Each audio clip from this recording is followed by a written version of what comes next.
వ్యవస్థల్ని ఏ విధంగా దుర్వినియోగం చేశారో, స్వలాభం కోసం ప్రభుత్వ ఆస్తిని, ప్రజల ఆస్తుల్ని ఏ విధంగా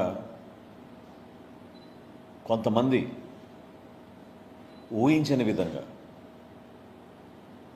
రాజకీయాల్లో అసలు ఇటువంటి సంఘటనలు జరుగుతాయా కూడా అనే ఒక అనుమానం వచ్చే విధంగా అనేక సంచలనమైన విషయాలు పుంఖాలుగా మీడియాలోనూ క్షేత్రస్థాయిలో ఉన్న వాస్తవాలు ప్రతి ఒక్కరు కూడా చూస్తూ ఆశ్చర్యపోతూనే ఉన్నారు.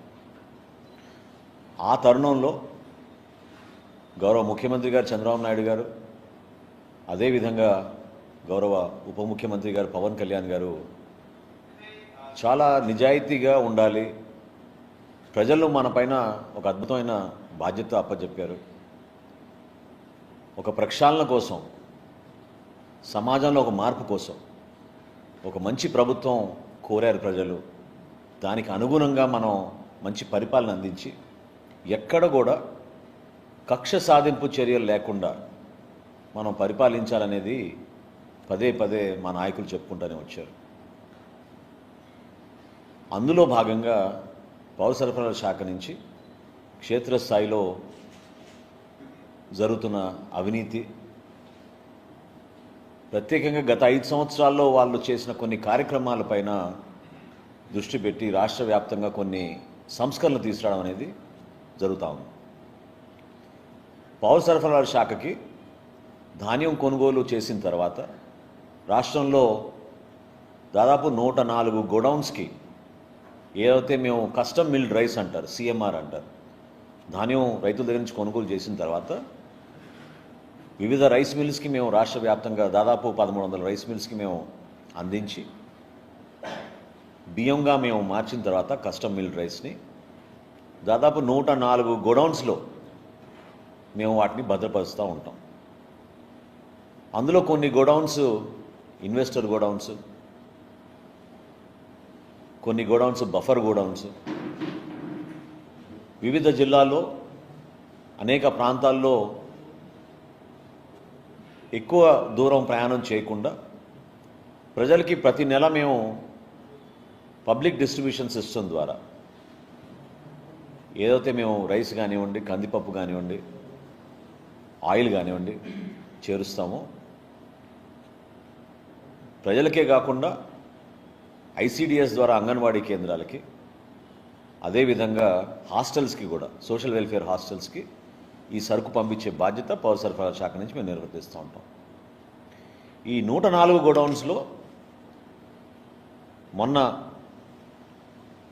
26వ తారీఖున మా ఎండి గారు మనజీర్ గారు ఒక మార్పు తీసుకురావాలి, అసలు ప్రతి గోడౌన్లో ఎంత ఉంది లెక్క మనకు తెలియాలి. ఎందుకంటే ఖరీఫ్ మాసంలో మేము మరొకసారి ధాన్యం కొనుగోలు చేస్తున్న సందర్భంలో స్టాక్ ఎంత ఉంది మన దగ్గర, ఎంతవరకు మనం ధాన్యం కొనుగోలు చేయాలి, అట్ ద సేమ్ టైం ఎక్కడ ఏ గోడౌన్లో మేము ఎంత వీటిని భద్రపరచాలని దానిపైన ఒక కొత్త సాఫ్ట్వేర్ తయారు చేసి వేర్ హౌస్ మేనేజ్మెంట్ సిస్టమ్ అని ఒక కొత్త సంస్కరణ తీసుకొచ్చారు. ఇది 26వ తారీఖు నవంబర్న. అదే రోజున ఆయన ఆన్లైన్ ట్రైనింగ్ ప్రోగ్రాం పెట్టి రాష్ట్ర వ్యాప్తంగా ఉన్న ఈ గోడౌన్ల యాజమానులు, వాళ్ళ మేనేజర్స్, వారితో పాటు పౌర సరఫరాల శాఖలో ఉన్న జిల్లా అధికారులందరినీ కూడా ఆ ట్రైనింగ్ ప్రోగ్రాంలో మేము ప్రత్యేకంగా ఏ విధంగా రేపు ఉదయం నుంచి మీరు గోడౌన్లో తనిఖీలు చేసి ఆన్లైన్ మీరు నమోదు చేయాలి వివరాలనే దానిపైన ఒక శిక్షణా తరగతి మేము 26వ తారీఖున ప్రారంభించాం. విచిత్రం ఏంటంటే మరుసటి రోజు 27వ తారీఖున మచిలీపట్నంలో జేఎస్ గోడౌన్స్ అనే ఆ యాజమాని వారు మాకు సడన్గా స్టాక్ కొరత కనపడింది, షార్టేజ్ ఉంది మా స్టాక్లో. దాదాపు ఈ షార్టేజ్ మేము ఒక టెక్నికల్ ప్రాబ్లంగా దాన్ని చిత్రీకరించారు. ఆ ప్రాంగణంలో ఉన్న ఒక వే బ్రిడ్జ్, లారీ వే బ్రిడ్జ్ ఏదైతే ఉందో అక్కడ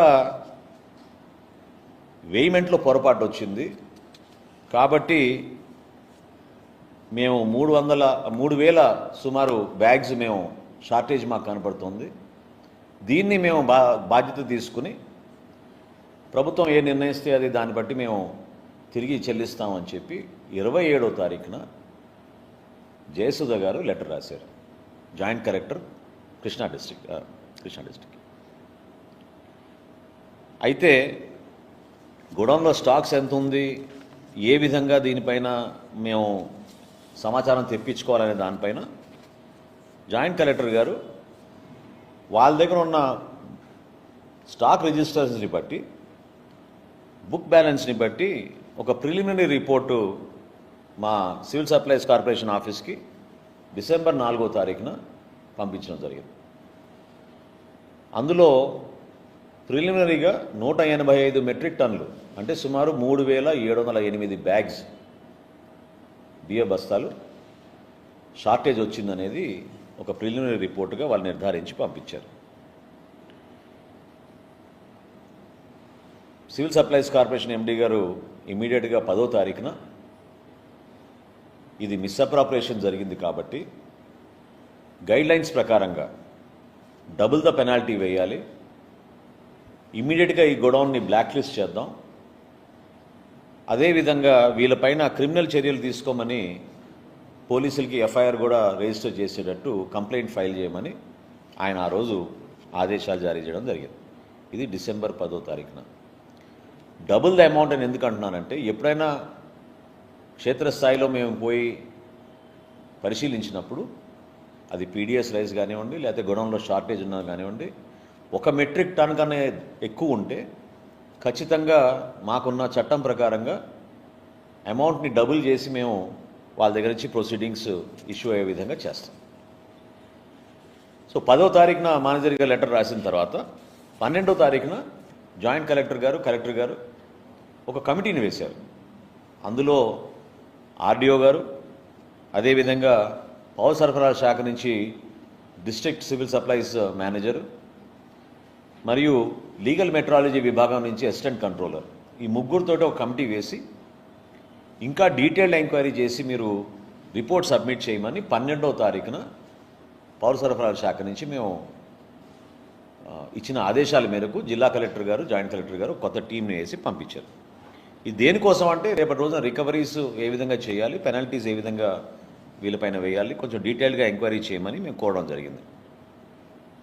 13వ తారీఖున నోటీస్ జారీ చేశారు ఈ యాజమాన్యానికి. 16వ తారీఖున మీ గోడౌన్ ఇన్స్పెక్ట్ చేయబోతున్నాం, మీరు దయచేసి ఆ రోజున అక్కడ ఉండి మా అధికారులకి మీరు సహకరించండి,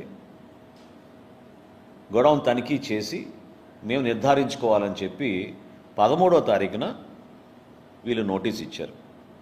ఆశ్చర్యం ఏంటంటే అదే రోజున 13వ తారీఖున హడావుడిగా వారి లాయర్ ద్వారా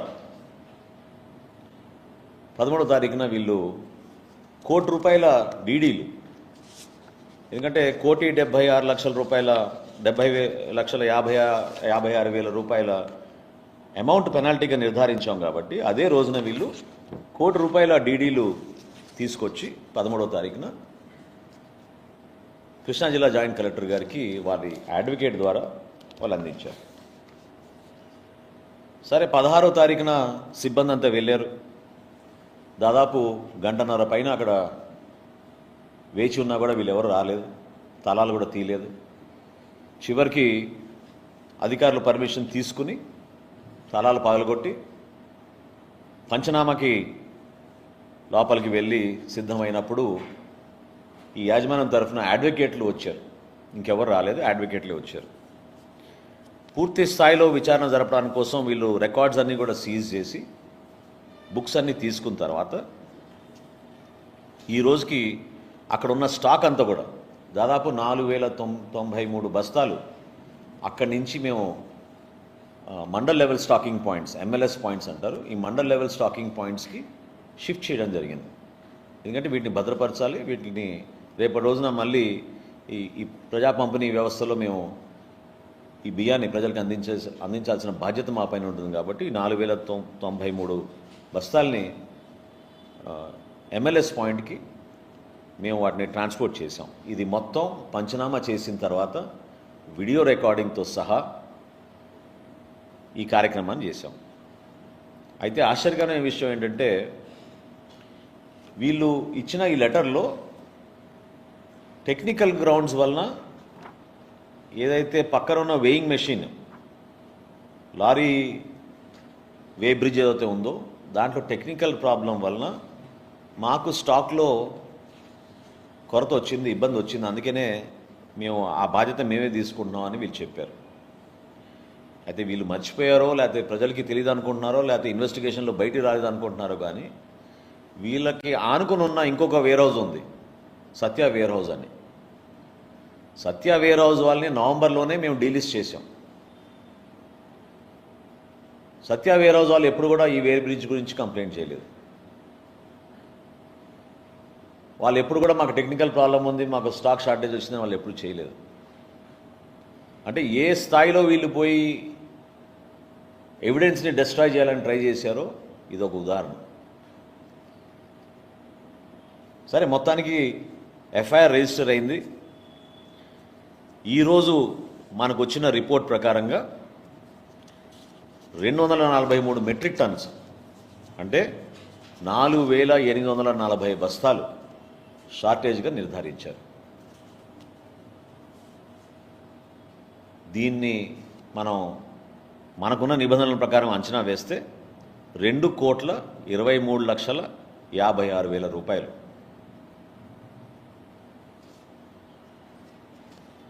ఇంతటితో ఆగిపోలేదు. ఎందుకంటే ఈ రెండో గోడౌన్ పైన కూడా మాకు అనుమానాలు ఉన్నాయి. అక్కడ కూడా చెక్ చేసుకోవాల్సిన అవసరం ఉంది. ఈ స్టాక్ అంతా కూడా మనందరం గమనించాల్సింది ఏంటంటే గత ప్రభుత్వంలో ఒక బాధ్యత కలిగిన వ్యక్తి ప్రజల సొమ్ము, ప్రభుత్వానికి సంబంధించిన ఆస్తుల్ని ఈ విధంగా దారి మళ్లిచ్చేస్తే ప్రజలు మీకు అప్పచెప్పిన బాధ్యతని ఎంత దారుణంగా వీళ్ళు నిర్వర్తించారో గతంలో ప్రజలకు అర్థమవ్వాలి. ఎక్కడ కూడా కక్ష సాధింపు లేకుండా ఒక డీటెయిల్డ్ ఇన్వెస్టిగేషన్ చేసి విజిలెన్స్ ద్వారా రిపోర్ట్ తెప్పించుకుని క్షేత్రస్థాయిలో ఉన్న వాస్తవాల్ని పౌర సరఫరాల శాఖ మరియు రెవెన్యూ సిబ్బంది, లీగల్ మెట్రాలజీ డిపార్ట్మెంట్ నుంచి కొలతలు మొత్తం చెక్ చేసుకుని ఎక్కడ కూడా పొరపాటు లేకుండా రికార్డ్స్ అన్ని సీజ్ చేసే విధంగా మేము చర్యలు తీసుకుంటాం. సో దయచేసి ఎవరు కూడా దీన్ని ఎందుకు ఇంకా యాక్షన్ తీసుకోవడం లేదు అని కొంతమంది హడాడి చేస్తున్నారు. వాళ్ళందరికీ నేను చెప్పగలిగే సమాధానం ఒకటే: చట్టాన్ని ఎవరు కూడా తప్పించుకుని వెళ్ళలేరు. అది ఎంతటి వారైనా ఎవరైనా సరే రూల్ ఆఫ్ లా ఇంప్లిమెంట్ అవ్వాల్సిందే. పదే పదే మా ఉప ముఖ్యమంత్రి గారు పవన్ కళ్యాణ్ గారు, అదేవిధంగా రాష్ట్ర ముఖ్యమంత్రి చంద్రబాబు నాయుడు గారు ఒకే ఒక మాట చెప్పారు: అనవసరంగా ఎవరిపైన కూడా మేము కక్ష సాధింపులు చేయం, కానీ పొరపాటు చేసిన వాళ్ళని మాత్రం ఖచ్చితంగా మేము వదలం. అంటే ఒక గోడౌన్లో వీళ్ళు ఇన్వెస్టర్లుగా వచ్చి 2021లో ఈ గోడౌన్ని పౌర సరఫరాల శాఖకు అప్పచెప్పి సుమారు 5,000 మెట్రిక్ టన్నులు ఇక్కడ ప్రతి సీజన్లో మేము భద్రపరుస్తూ ఉంటాం. అటువంటి గోడౌన్ నుంచి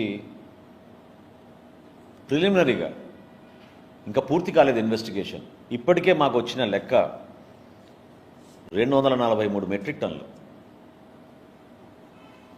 అంటే 4,840 బస్తాలు దారి మళ్లించేసి వీళ్ళ స్వలాభం కోసం అహంకారంతో ఎవరు మనని ప్రశ్నించలేరు, ఎవరు మన అడగరు, లెక్కలతో మనకు సంబంధం లేదు, ప్రజల ఆస్తులు కేవలం మన కోసమే ఉన్నాయనే విధంగా వీళ్ళు వ్యవహరిస్తే వ్యవస్థను ఎంత కూని చేశారో ఒకసారి ప్రజలందరూ కూడా అర్థం చేసుకోవాలి.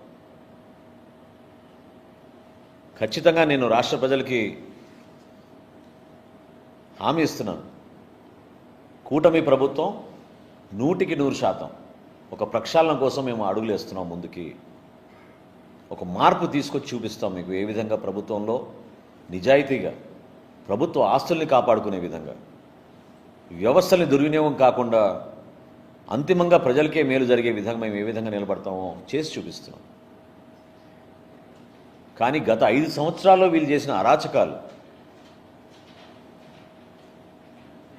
ఎవరు కూడా ఊహించలేని విధంగా వీళ్ళు మార్చారు.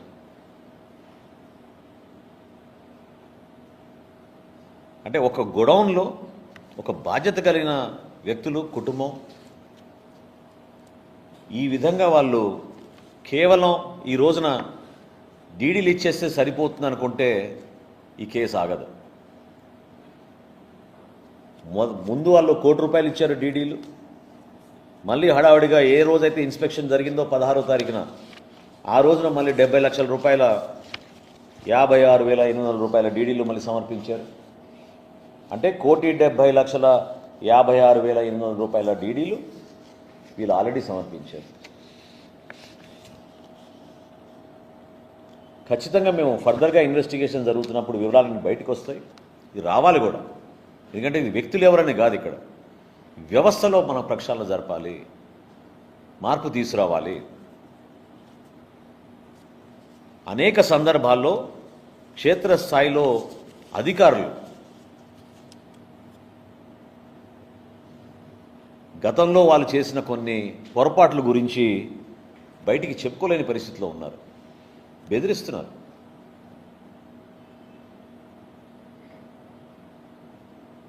కంప్లైంట్లు తీసుకెళ్లి కేసులు పెట్టమంటే ఏ విధంగా అదే అధికారులు ఈ రోజున వణికిపోతున్నారో మీరే చూశారు. ఖచ్చితంగా ఈ ₹2,23,00,000 ఏదైతే ప్రాథమికంగా మేము నిర్ధారించాము ఈ రోజుకి, ఇంకా లోతుగా వెళ్లాల్సిన అవసరం ఎందుకుందని అంటున్నానంటే మొత్తం స్టాక్ రిజిస్టర్స్ కూడా వీళ్ళు ట్యాంపర్ చేశారు. అసలు ఒక లారీ వెయి బ్రిడ్జ్నే వీళ్ళు ట్యాంపర్ చేశారంటే మీరు ఊహించుకోవాలి ఏ విధంగా జరుగుతుందో కార్యక్రమం. పోలీస్ ఇన్వెస్టిగేషన్ జరుగుతోంది, డెఫినెట్గా ఇంకా వివరాలు వస్తాయి బయటికి. దయచేసి నేను మీడియా మిత్రులు కూడా నేను కోరేది ఏంటంటే ఖచ్చితంగా లాజికల్ కంక్లూజన్ ఉంటుంది ఈ కేసుకి. ప్రతి అడుగు పారదర్శకంగా ఇన్వెస్టిగేషన్ పూర్తయ్యే విధంగా పౌర సరఫరాల శాఖ నుంచి మేము ఏనాడు కూడా ఆ పొరపాటు చేయకుండా సహకరిస్తాం. ఇన్వెస్టిగేషన్లో నిమగ్నమైన పోలీస్ వ్యవస్థ, రెవెన్యూ సిబ్బంది, పౌర సరఫరాల సిబ్బంది ముగ్గురు కూడా ఒక కలెక్టివ్ ఎఫర్ట్ తోటి ఎందుకు ఈ పర్టికులర్ గోడౌన్లో ఈ విధంగా జరిగింది అని నిర్ధారించాల్సిన బాధ్యత కూడా మా పైన ఉంటుంది. యాజమాన్యం ఎవరైనా అవ్వనండి, దాని వెనక ఎవరైనా ఉండండి, కానీ అంతిమంగా న్యాయబద్ధంగా, చట్టబద్ధంగా, నిజాయితీగా ఇన్వెస్టిగేషన్ జరిగే విధంగా ఖచ్చితంగా మేము ముందుకెళ్తామని ఈ సందర్భంగా మీకు తెలుపుకున్నాను.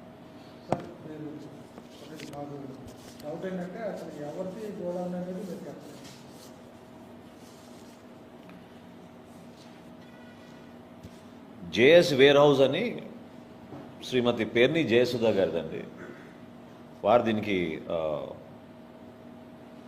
ఓనర్స్. దీనికి దాని పక్కనే ఇంకో వేర్ హౌస్ కూడా ఉంది, సత్య వేర్ హౌస్ అని. ఇవన్నీ కూడా రాష్ట్ర వ్యాప్తంగా ఇందాక అన్నట్టు 104 బఫర్ గోడౌన్స్ని మేము చాలా లోతుగా తనిఖీలు చేస్తున్నాం.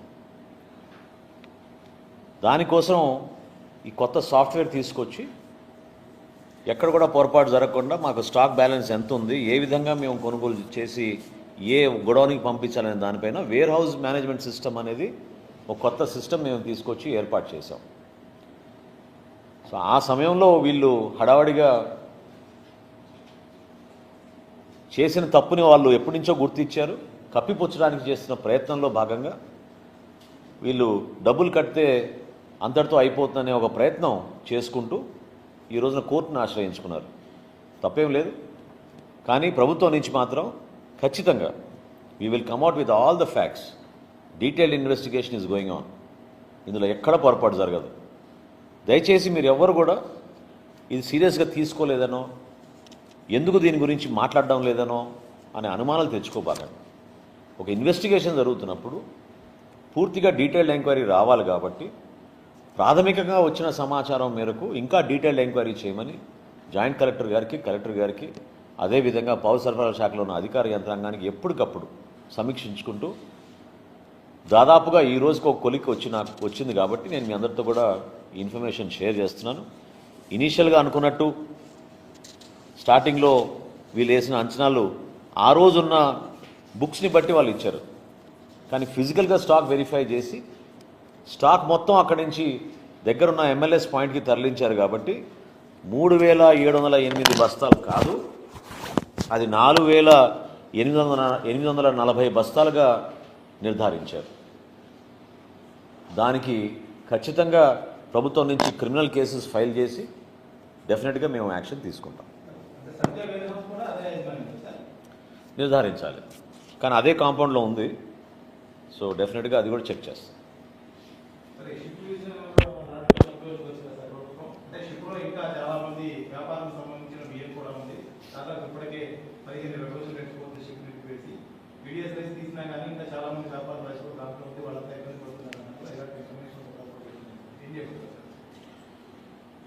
నేను పూర్తిగా ఫాలో కాలేదు, కానీ ఇవాళ కలెక్టర్ గారు కాకినాడలో ప్రెస్ కాన్ఫరెన్స్ పెట్టి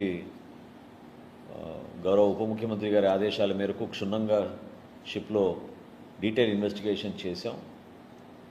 సో గతంలో ప్రకటించిన దానికన్నా ఎక్కువ స్టాక్ నిర్ధారించడం అయిందనే విషయం ఆయన మీడియాకి వెల్లడించారని ఇందాక నాకు చెప్పారు. పూర్తి సమాచారం తెప్పించుకోవాలి. నేను ఇందాక అన్నట్టు చట్టాన్ని ఎవరు దాటి వెళ్ళలేరు. ఖచ్చితంగా మా పరిధిలో ఈ ప్రక్రియలో ఒక ప్రక్షాళన జరగాలని గౌరవ ఉప ముఖ్యమంత్రి గారు, గౌరవ ముఖ్యమంత్రి గారు పదే ఆ విధంగా సలహాలు ఇస్తూనే ఉన్నారు. మా శాఖకి నాకు ఒక మంత్రిగా ఆ బలం కూడా వాళ్ళ ద్వారా నేను తీసుకోగలుగుతున్నాను. సో నిజాయితీగా పనిచేస్తాం. అది ఏ వెసల్ అయినా అవనండి, ఏ పోర్ట్ అయినా అవనండి, ఏ కంటైనర్ అయినా ఉండండి, ఏ లారీ అయినా అవనండి, ఎప్పుడైతే మీ దగ్గర PDS రైస్ దొరికిందో ఖచ్చితంగా చట్టపరంగా మేము యాక్షన్ తీసుకుంటాం.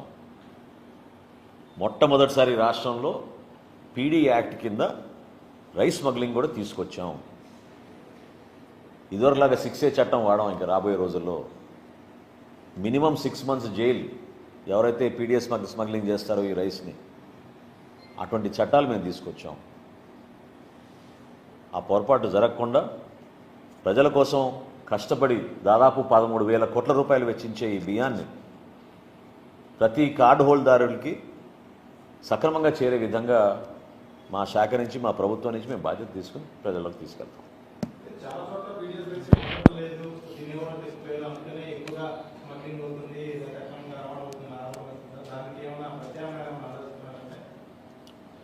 ఇప్పుడు అనేక సూచనలు, కొత్త ఆలోచనలు సమాజంలో సహజంగానే ప్రజలు అదేవిధంగా అధికార యంత్రాంగం ఎప్పుడు కూడా చర్చిస్తూనే ఉంటాం. సమయం వచ్చినప్పుడు మేము దాని మార్పులు తీసుకొస్తాం. ఒకటి మాత్రం వాస్తవం, ముందు ఎన్ఫోర్స్మెంట్ జరగాలి. అది ఇబ్బంది అయినా సరే, కష్టమైనా సరే, కొంతమందికి నచ్చకపోయినా సరే, చట్టాన్ని గౌరవించే విధంగా, రూల్ ఆఫ్ లా ఎన్ఫోర్స్ అయ్యే విధంగా ఖచ్చితంగా ఎన్ఫోర్స్మెంట్ జరుగుతుంది. Thank you. డైవర్ట్ అయితే మళ్ళీ ఇంకేనమ్మా. Thank you very much.